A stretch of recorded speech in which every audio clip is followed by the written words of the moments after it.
Welcome, baseball family. This week, we're going to talk about the Yankees missing the playoffs, Ronald Acuna Jr. setting some records, and we're going to get you set for the playoff races next. 9 Plus Us presents the Baseball Together podcast with your hosts, Blackjack Brad and Kansas City Little Big Briggy Blue Eyes.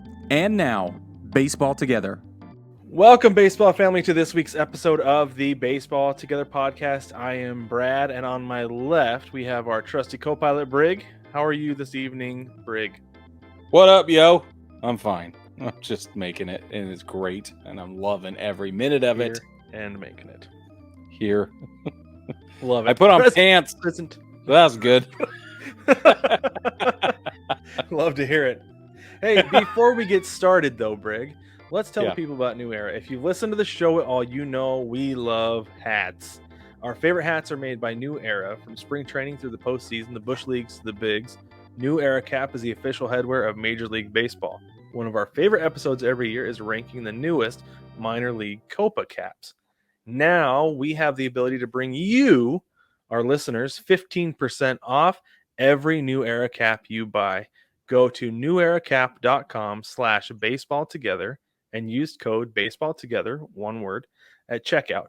Again, use baseballtogether, no spaces, at neweracap.com/baseballtogether for 15% off your order. Some exclusions apply. Pop down into the comments. Let us know which cap you're going to buy next. I love, here it is right here because it's backwards over my right ear. This is my Mariners City Connect, and I love it entirely. I have a whole shopping cart full. Maybe I'll screenshot it for the next episode. I'll do a screenshot of what I'm looking at. That's what I'll do. There you go. I like that. That's good. We'd love to see it. Yeah. All right. So before we get going, though, I just want to let everybody know we are going to talk playoff races, but not until later. So here we go with some news and informations before we get there. So first things first, the Yankees have missed the playoffs for the first time since 2016. As you can see, Brig is still a diehard Yankee fan. Good for him. I shan't. I shannot. No. Shannot. I can't. I shan't, and I wa'n't. Change. Not one of those front runners. I thought this was interesting. So this is the first time, like I said, they've missed the playoffs since 2016.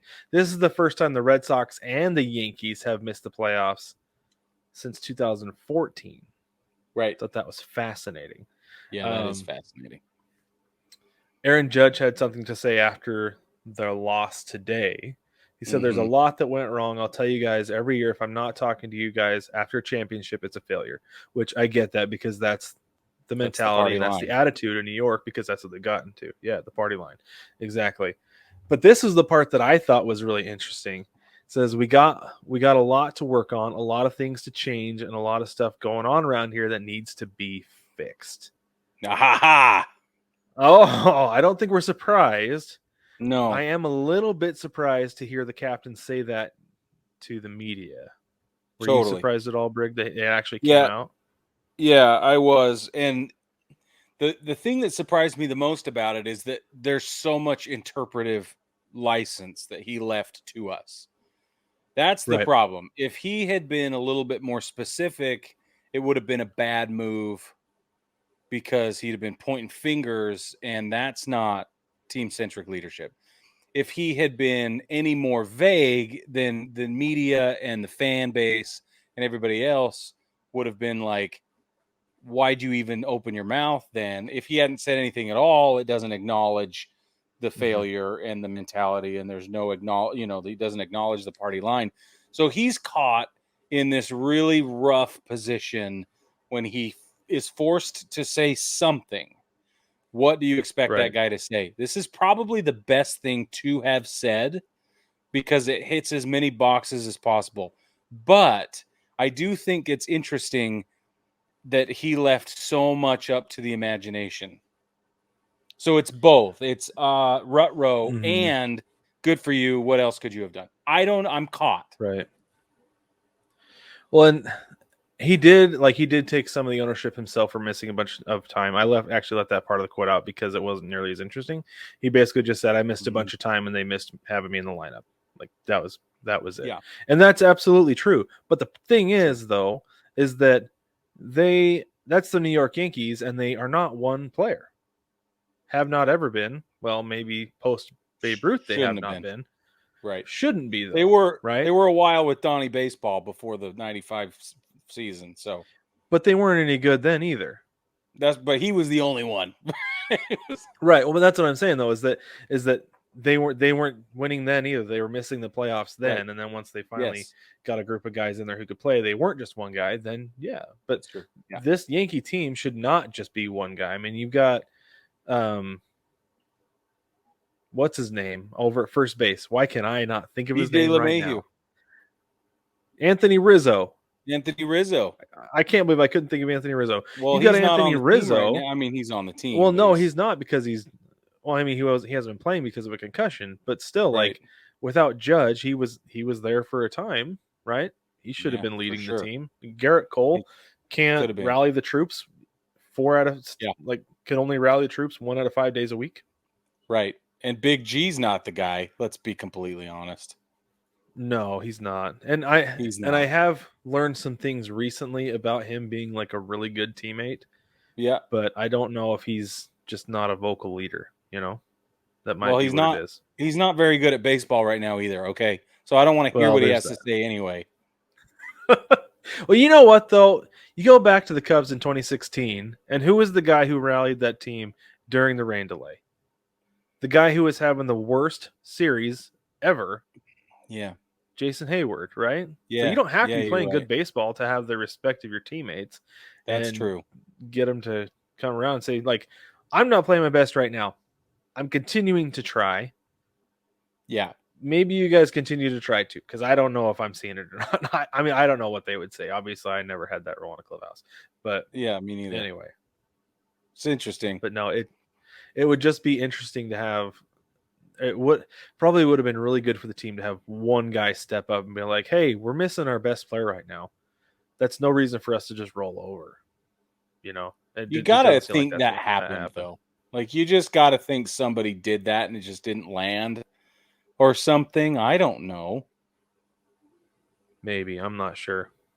I don't know. I don't know. It sure didn't look like it, though. But maybe it didn't land. Yeah, I don't know. No, it didn't. It has not looked good. Yeah. So I'm very upset. Personally, I would be very upset too. As a Mariners fan, I've been very upset for 2/3 of the season. So, well, yeah, I get it. I absolutely get it. Yeah, you do. All right. Let's move on and talk about the Rockies. The Colorado Rockies, as of Sunday, lost their franchise record 99th game of the season. Now, their previous worst was in 2012. They lost 98 games. And I saw you put this on the lineup here, Brig, and I was like, no, 99 can't be a record. And sure enough, it was. Like I said, 2012 was their previous worst season at 98. But the reason I was shocked is because they're a franchise that's been historically below average for officially 22 of their 31 seasons have been under 500, and overall they have a 465 winning percentage. Correct. Like, were you as shocked about this that I was? That this franchise has never had 100 loss season? Yeah, totally was. That's why I put it on there, because it's noteworthy. It's like the Rockies lost. It's like, hooray, we all knew that, right?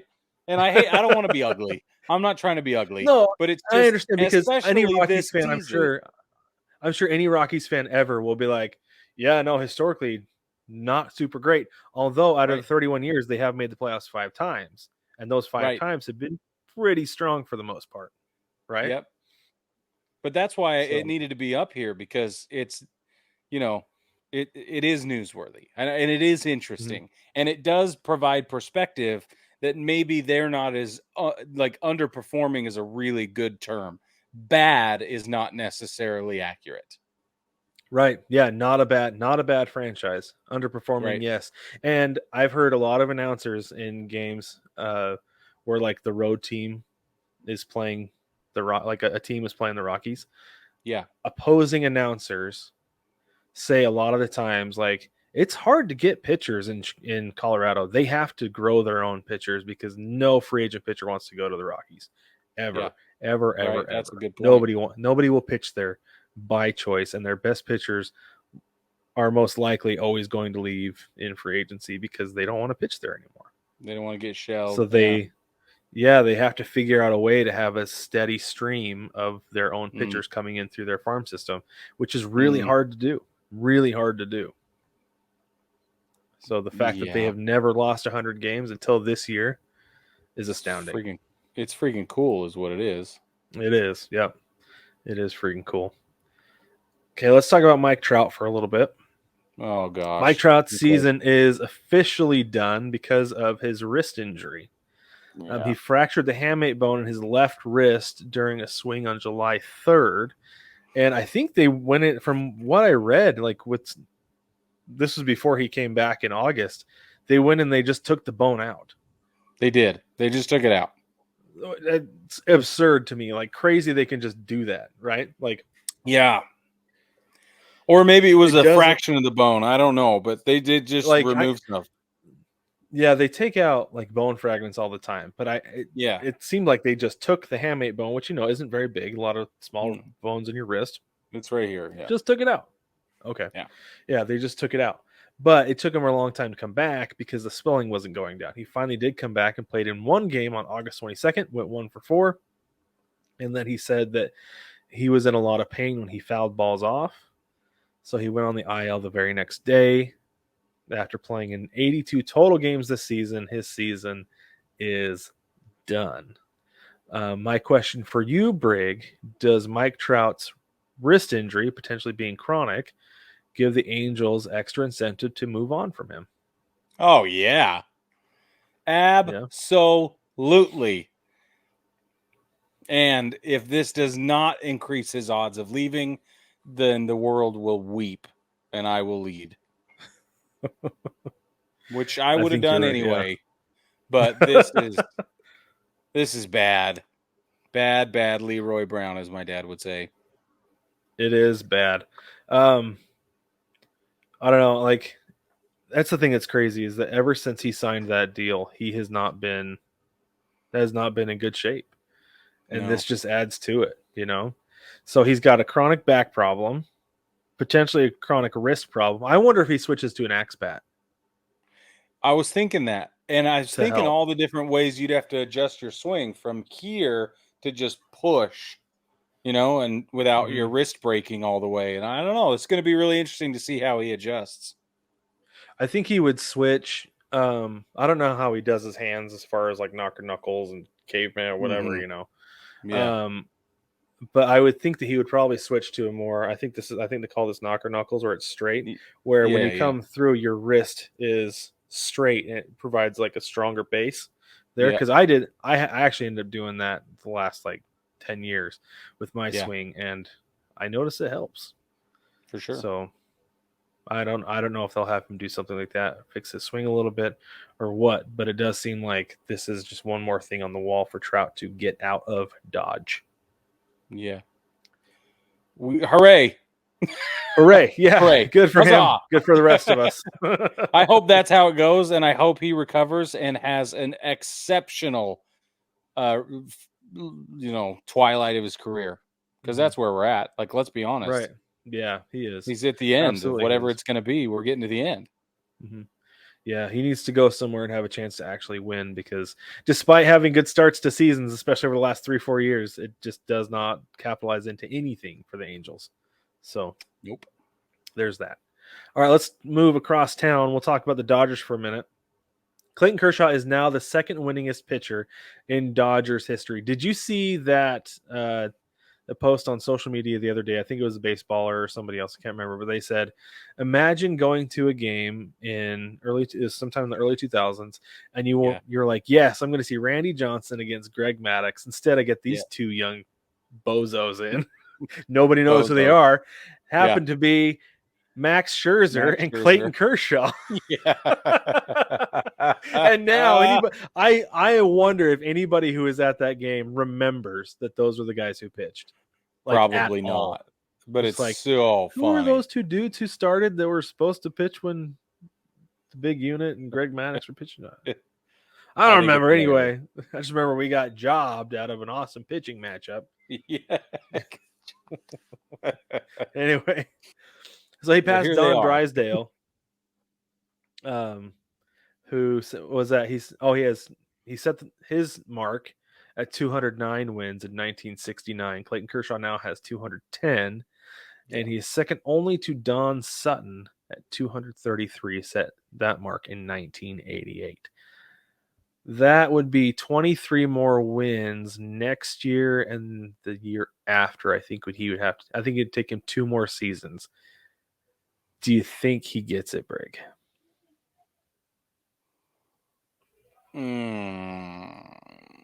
I don't know. Probably not. Probably not. Okay, his velo is way down. Yeah. Still has a great curveball though. Man. He does. He's learned how to adjust. Yeah. With that curveball. So I don't know. Didn't he win like 13 games this season? Yeah. So he's going to be a free agent after this season. Yeah. I don't know that he's necessarily a Dodger next year. I think this is going to be it for him. And whether he retires or he goes somewhere else, I don't think he's going to have a chance to get another win as a Dodger. Like, he's got one more start this season, but after this season, I don't think he has a chance to get another one. Okay. You think that if he comes back to play ball next year, he's not going to be a Dodger? I don't think so. Although, I say that because I've been sitting on that all year long. But given their pitching situation going into next season, upon further review, he probably will. I was going to say, I don't. Now that you mentioned it, there's a couple of things. There's a couple of things. I'm going to look up one thing really quick. Okay, but I don't think he gets it though, because it would take him 2 years. Because he's gone this whole year and only gotten 13 wins. He would need 13 next year plus 10 more the year after that. And I don't think he's got that much left in him because he'd be 37 then. Okay. Yeah, This is his age 35 season right now. Yeah. He's halfway through his age 35 season. Listen to this. Mm-hmm. He's been 16 seasons in LA with the Dodgers. Let's be clear. 16 seasons with the Dodgers.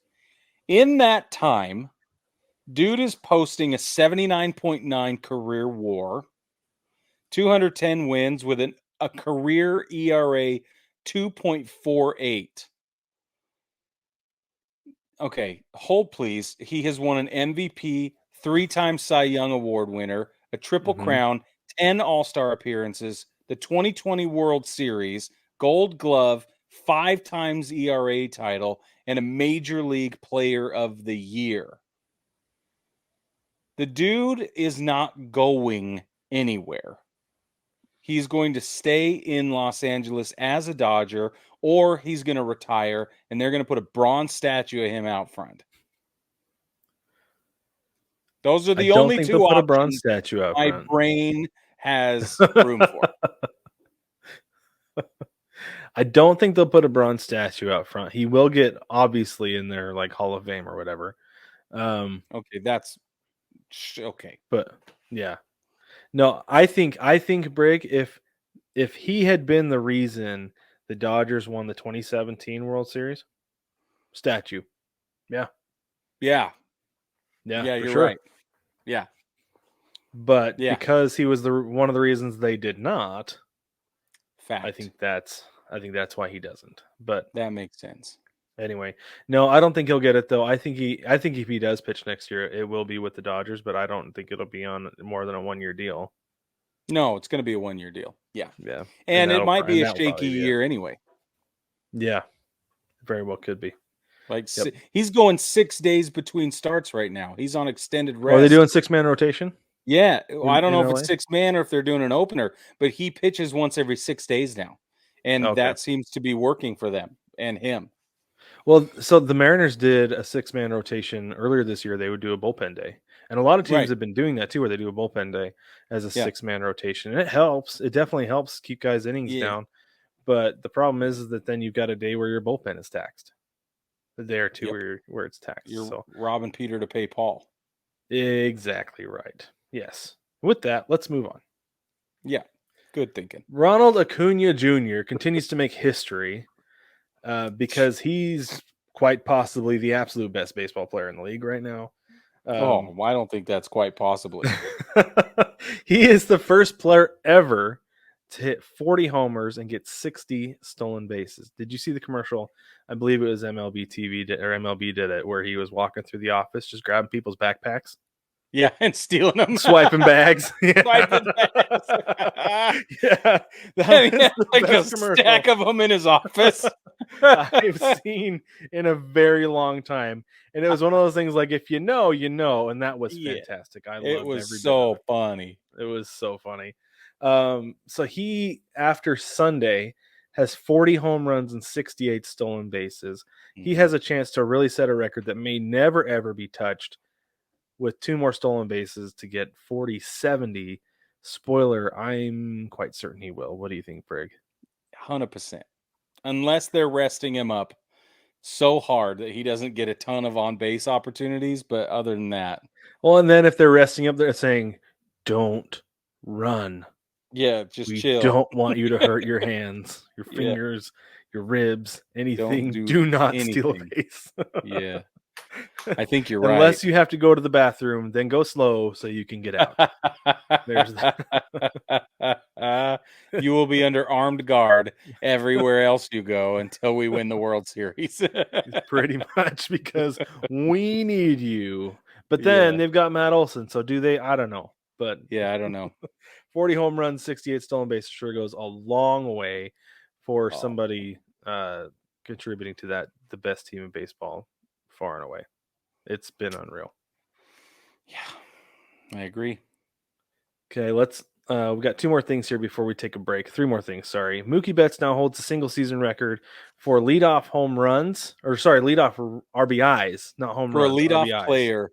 So he holds the record for a single season leadoff player racking up RBIs. And he has 105. Yeah. Which is crazy because that dude's supposed to be scoring runs, not driving them in. Exactly. But this is the thing, is that for a long time, the approach was put your worst hitter in the 9 hole just to hide him. Right? Because then your leadoff hitter will come out and get on base and all will be well again. But in recent years, the approach has been put your next best leadoff hitter in the 9 hole. No, he's not going to get as many at bats through the course of the year. He's going to miss quite a few. But you're coming back around to the order, you're going to have a guy on base for your leadoff guy who's going to get on base. Yeah. Right? And so that's why Mookie Betts has been able to drive in 105, because the Dodgers are loaded. It took them, it was a super slow start. We were calling for them to tear it down, trade everybody away. And they still might need to this season, this offseason, if they don't win the World Series. I'm not afraid to say that. Same. But they're stacked, and they are certain to have another guy who functions as a elite leadoff hitter who can hit in the 9 hole and get on base for Mookie Betts. Yeah, I agree. Which is just crazy that he's able to do that, and that's how good the Dodgers are too. Like I said, after a slow start. Yeah, they just kind of crept up on us, I feel like. Well, it was like they started winning in August. The Mariners fell off after that big winning streak in August. Right, that big run in August, July and August. The Dodgers have not. They are still here. Correct. So there's that. And so is Seattle. But we'll talk about that in a minute. We'll get there. Okay, real quick, we have weekend sweeps. The Royals, Brig. Of Royals are heroes right now. Swept the Astros this weekend. Unbelievable. Absolutely unreal. And they took 2 out of 3 from the Astros last week, too. Yeah, they did. So I want to talk about this in just a minute. The Astros have lost 9 of their last 12. Seems like they do not want to win the division. Just doing everything they can to not. The Rangers swept the Mariners. So this is the thing. This is what I want to talk about, Brig. The Mariners have not played the Rangers well at all this year. They won 1 game out of the entire season series so far. They got 4 to end the season. Not looking forward to that series at all. Yeah. The Royals have won 5 out of 6 against the Astros this year. Sports are about matchups. And sometimes you just don't match up against the team well, right? Right. Yes. Like for years, even those couple years where the Astros lost 100 games, the Mariners didn't match up well against them. The Mariners were contending for a playoff spot in a couple of those years, and they just did not match up well against them. They didn't play well there. They finally do. And here we are. Same but yeah, problem. After Friday night's game when the Mariners got blown out by the Rangers, I was like, they just don't match up well against this team. Probably going to get swept by the way things are looking right now and the way things have looked all season against this team. I don't like it, but I got to accept it so that I'm not in a bad mood all weekend long. Yeah. Because that's the thing that happens. Yeah. Our other sweeps, the Phillies swept the Mets and the Cubs swept the Rockies, handing them their 99th loss of the season. Yeah.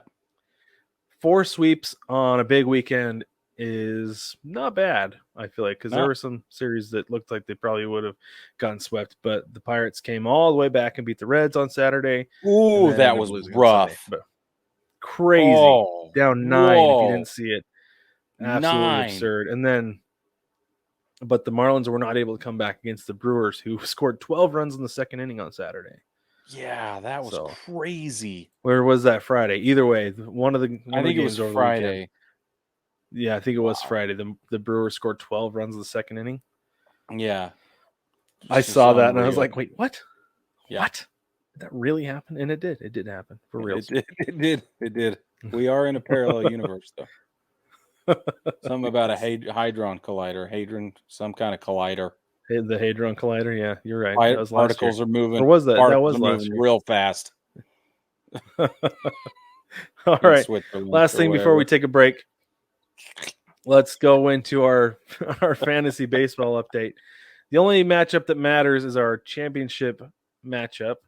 We have Grace Under Fire. That's Denise up against Big League Chupacabras. That's Jewel. Jewel is currently in the lead, 745 to 719. His top performer currently is Ryan O'Hearn with the Orioles, 86 points. Denise's, of course, as you would expect, is Freddie Freeman with 77 points. But Jewel is up by 26 points. Denise won last year, so she's looking to repeat, and Jewel is looking to get revenge on losing in the championship match last year. There it is. Brig, you want to tell them about Versus Game? Every day I love Versus Game. Baseball family, as you know, we always want to know what you think about the topics that we discuss on the show. And now you have a great way to interact with us and answer those questions and different things like that. We have partnered with Versus Game to bring you games where you can make money from participating in polls and in trivia.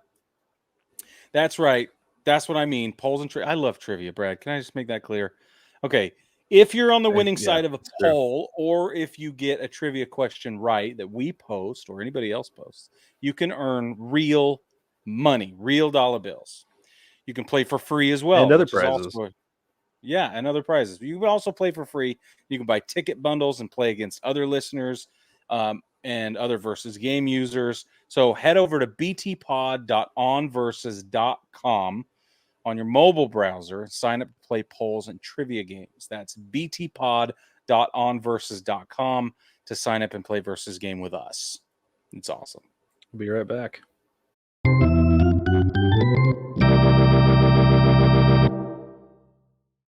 Welcome back, baseball family. This is the time where we get into all things playoff related. There's 7 games left in the season as of this very moment. It'll be a little bit different by Tuesday morning when you're listening to this, but this is the situation going after the weekend. Okay. First, really quick, I wanted to let you know that if you dig what we're doing here and you want to find another way to support us, obviously we've given you 2 or 3 options already, but if you want more, we do have a Patreon set up, and it is one of the best ways to support us. You go to patreon.com and search for Baseball Together, and we will come up. Starting as low as $1 a month, you can support us in doing this thing. We cannot do it without you. We can't do it without your listenership and your support and your subscriptions on YouTube and different things like that. But for as little as $1 a month, you can support us in this. And we have different tiers of support: 1, 5, 10, 15, and an even $500 tier of support, which Brad, in his wisdom and knowledge, My wisdomousness. continues to add perks to the $500 Hall of Fame tier. So jump in there. The legend. That's the legend tier, Brig. The legend. Yeah, the legend one. Yeah. Jump in there. See, it's even outside my frame of reference. I'm like, I don't understand. Anyway, you can check us out on Patreon and jump in and support us. It goes a long way. We've got some projects we want to get off the ground. So, all right, let's check in on the playoff races, because right now that's all that matters. Right meow. Right meow. Right meow. That's It what is. it says. Okay, so how things look going into Monday. 6 or 7 games left in the season, depending on your team. The Orioles are now up on the Rays by 2.5 games. In the AL East, the magic number has moved to 6. The Twins have clinched the AL Central, and they will host the wild card series in Minnesota. That, I was looking at that, Brig, and like, there is 4 games separating them in Texas right now as far as the 2 seed. Yeah. I don't think it'll happen, but if the Rangers were to absolutely met the bed in the next week, the Twins could potentially work their way into a bye. I don't think it'll happen, especially since they went ahead and had that hangover game, called it, on Saturday. Yeah, you did. Yeah. But there is still a chance for them to get a first round bye. Like I said, probably not going to happen, but there's a chance there. Yeah, good point. Very good point. And then the Rangers are currently up on the Astros by 2.5, and the Mariners by 3. The Rangers' magic number is now 7. In case you weren't paying attention, that's how many games are left in the season. It's going to come right down to the final game of the season in the West. So keep an eye out for that. We will be glued to the television. Doesn't seem right. Hold on, let me do the magic number thing. I'll keep going. The Brewers have clinched a playoff spot. Their magic number is 1 to then take the NL Central. So just in case it's confusing, they have guaranteed themselves a slot in the playoffs, but they have not yet clinched the division. So they still have 1 game, one way or the other, to get there. And that very well might happen by the time Monday night rolls around. So the Braves have clinched the NL East, super duh. The Dodgers have clinched the NL West, super duh. Okay, let's get into the wild card situation. The American League first, okay? It's 5, not 7. Rangers' magic number is 5, not 7. Okay, wild card in the American League. The Rays sit atop by 9.5 games. It's theirs. Unless something crazy happens in the AL East and they suddenly take over for Baltimore, which is possible. 2.5 games. It could. Yeah, it's possible. Then as we stated on Thursday, and I think even the week before, the Baltimore would slide into that number 1 wild card seed, and by however many games, it's the same as this, 9.5, whatever. Yeah. The Blue Jays are up 2 games, and they are in that number 2 slot. The Astros are setting the bar at even; they're at 0. The Mariners are 1/2 game back in the American League wild card. They are that 4th hoping to get in slot. The Mariners are hosting the Astros for 3 games starting Monday. Yeah, so big old series. I think the Mariners have to sweep that to have a chance to get in. Yeah, they're gonna have to. I think you're right. So if the season ended today, the wild card would be Tampa Bay, Toronto, Houston. Okay, then let's move over to the National League. The Phillies are at the top by all of the games. They are just all of the games. They are by all the games. Let me get your number, Brig. Thanks. It's Brad. That's my bad. Brad didn't give me a number. Checking really quick. It's 5. Five Games. 5 games. Yeah. Phillies are at the top by 5 games. The D-backs sit in second place at 1/2 a game. The Cubs hold up the bar at even at 0. The Marlins are -1, so they're 1 game behind. The Reds are only 2.5 games back. There's lots of times to still make this up. This is very, very close.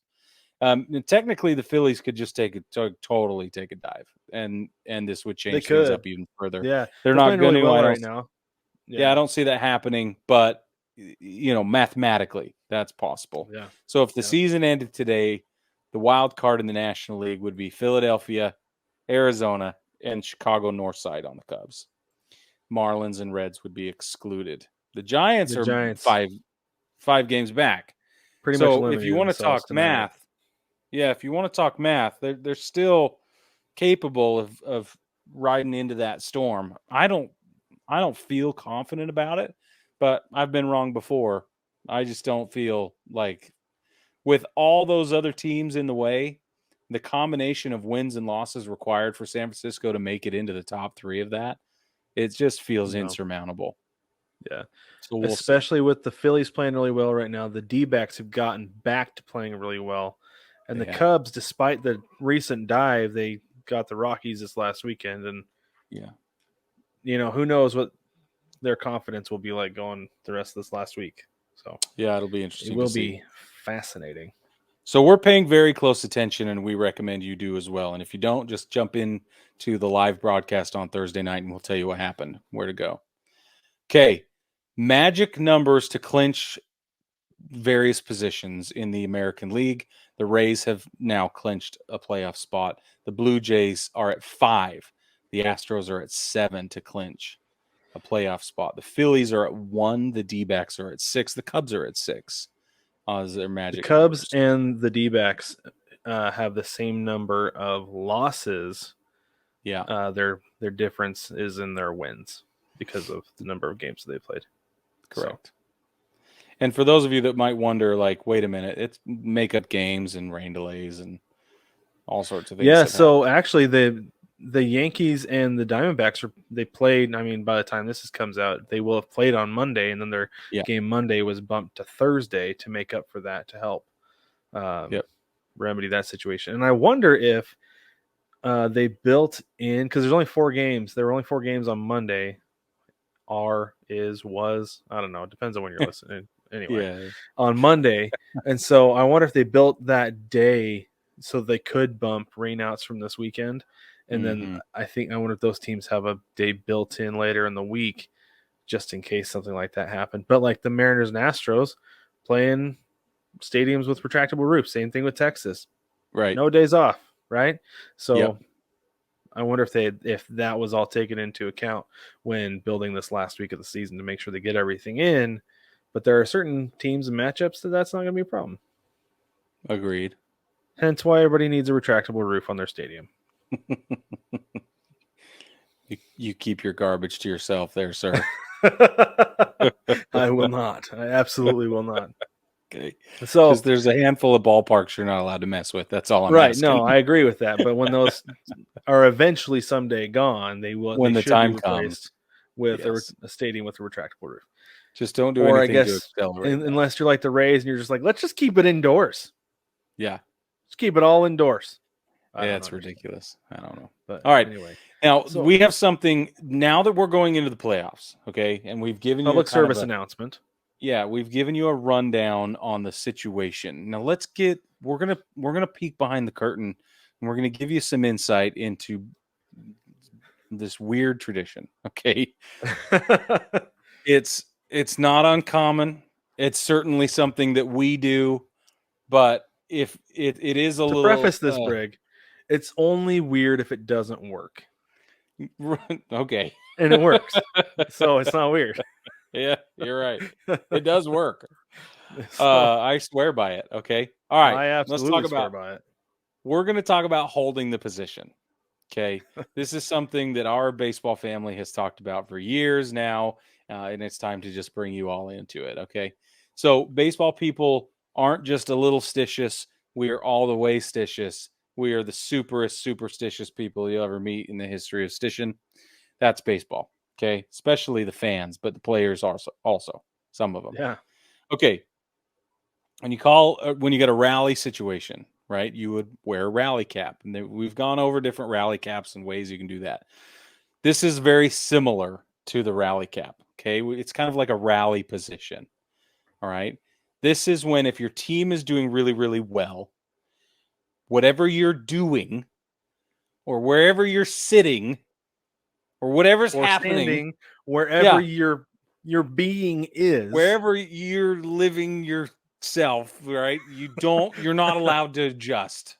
You can't move. You can squirm a little. That's okay. I do that. I have back pain. In So I'm fact, always like, use this to your advantage at a stadium. I say that's right. Yes. If you're standing at the top of a section and an usher comes over and says, "Excuse me, but you need to move," you say, "No, this rally started when I stood here. I will not leave until it ends." Right. And if they force you to leave, respect the rally position. that's right. If they force you to leave, it's their fault if something goes wrong. Okay. Here's the deal, though. So if you're sitting on the couch, you can't move from that spot on the couch. If you're lying on the floor, you can't get up off the floor, Brad. You're right. Can't get off the floor. You got to hold the position, Brad. Okay. And if you were not watching the game, that's right. If you were not watching the game, you are not allowed to turn it on. Don't turn it on. Absolutely not. Yeah, that's a fact. But if you are watching, you have to keep it on. Like, it must stay. And you got to stay where you're at if things are going your way, right? Especially if your team is rallying, if there's a late push, anything like that. This also goes for milestone opportunities. If somebody's got a no-hitter going, first of all, we don't talk about that. Second of all, don't move. Don't shift the fabric of the universal mojo, because we almost had to deal with this last week. We almost had to deal with this last week on Thursday. Yeah. Do you mind telling what happened, Brig? Or what was going on? Garrett Cole had a perfect game bid. And he was in the fifth inning. And I texted Brad. I'm like, I don't know if I'm going to be able to make it to the live broadcast. I don't know what's going to happen. It was about 8:30 at night, and I needed to be on the live by 9. And I was like, I can't promise I'm going to be there. I have to hold the position. And I understood. I understood the assignment. I'd have started the live by myself if that's what it took. Yeah, and I'd have missed it, and I would have watched a perfect game with my kid and just cried myself to sleep in joy that night, because that would have been absolutely amazing. And that with David Cohn doing the announcing, and get out of town, right? Like, it was just romantic as it all gets right there. So anyway, so if you're standing in the kitchen and you're watching, leaning over the countertop of the kitchen island, and there's a massive rally, your team starts to come back, you have got to stay there and watch the rest of the game bent over the marble or whatever. You cannot change your spot. Yeah. This is also very important. Has found its way on top of your head, it must remain. Correct. This is a thing. This happened in Seattle last year. That's right. The Mariners rallied and came back against the Blue Jays in the wild card round. And everybody at T-Mobile, they had a watch party going. Everybody had their shoe on their head, and it stayed there. It remained until the game was over. And they won, and it was great. Mm-hmm. This is my favorite rally cap. This is the shark fin. That's my favorite one, for those of you that are watching, it's the shark fin. This is a great new era look, too, by the way. So it is a great new era look. I bet they would love that. Yeah. So anyway, baseball family, so if your team is down, or there's a stalemate, for instance, if there's an 18-inning game that's 0-0, you don't move. You continue to sit on the floor. Yeah. Yeah. Stay on the floor, Brad. Yeah, I'll stay on the floor next time for sure. So I was walking around downtown in the city I'm in, and I was texting I was looking at my phone. I was like, holy crap. I was looking at my phone. I was like, holy crap. And I started texting Brad, and I was texting everybody else. And I was like, where are you? What are you doing? Don't freaking move. And then I thought, I was like, well, maybe I need to mix it up. And I think I talked about this last October. I thought, maybe I need to mix it up because it's in a stalemate. We found, no, you don't need to mix it up. You need to hold strong in rally position, maintain, or else Jeremy Pena is going to hit a solo home run. And then all will be lost. Dude, or I guess a double. It wasn't a home run, but yeah. But all will be lost if you do not hold position in a stalemate. So, baseball family, get ready for the final push into the playoffs this week. If your team is in the hunt, find your rally position and stick in it. When it comes time for the playoffs, assume rally position. Right. Get there. So because this is why it's a public service announcement, right? Because A, if you don't know about this, you need to know about this. It's very important. B, your people who are going to look at you like you're even crazier than you're probably already acting, they need to understand how deep this runs. So go ahead and play this for them and say, no, seriously, this is how it is. Because they probably won't believe you because they think you're cuckoo for Cocoa Puffs, just like the people in our homes think we're cuckoo for Cocoa Puffs. But we're not. It's real. So you know what though, Brig? My last thing on this. Yeah. The NFL actually made a commercial about this several years ago. Did you see this? Where this couple is going in ready to watch a Niners game, and this random dude sitting on their couch wearing a Niners jersey, and they're like, "Can we help you?" He's like, "Yeah, this was my apartment when the Niners made a run to the Super Bowl 3 years ago." They look at each other, they shrug, and they sit down next to him because they get it. Yeah, you got to do it. Yep. So it's true. It's a thing. It runs deep. It goes as far as, for me, like, if I'm eating popcorn, I got to slow down. So I always have popcorn. I have a game on my phone that I pull out now because it's the official good luck game of the Seattle Mariners 2023 championship run. See? So baseball family, it's so real. Okay. Oh man. All right. Well, with that, now that they know that we are straight crazy, because we mean it. So be sure to get yourself some seeds to eat while you're in rally position. Head over to schnookseatery.com. Use code BTPOD at checkout to get 10% off your order. Get the best seeds ever. Support your mouth. Support the show while you're at it. But baseball family, thank you so much for joining us, and buckle up for the last week of the season, because this time next week we'll be going through our playoff primer for you, and that's very exciting. But in the meantime, we will catch you on the live Thursday night.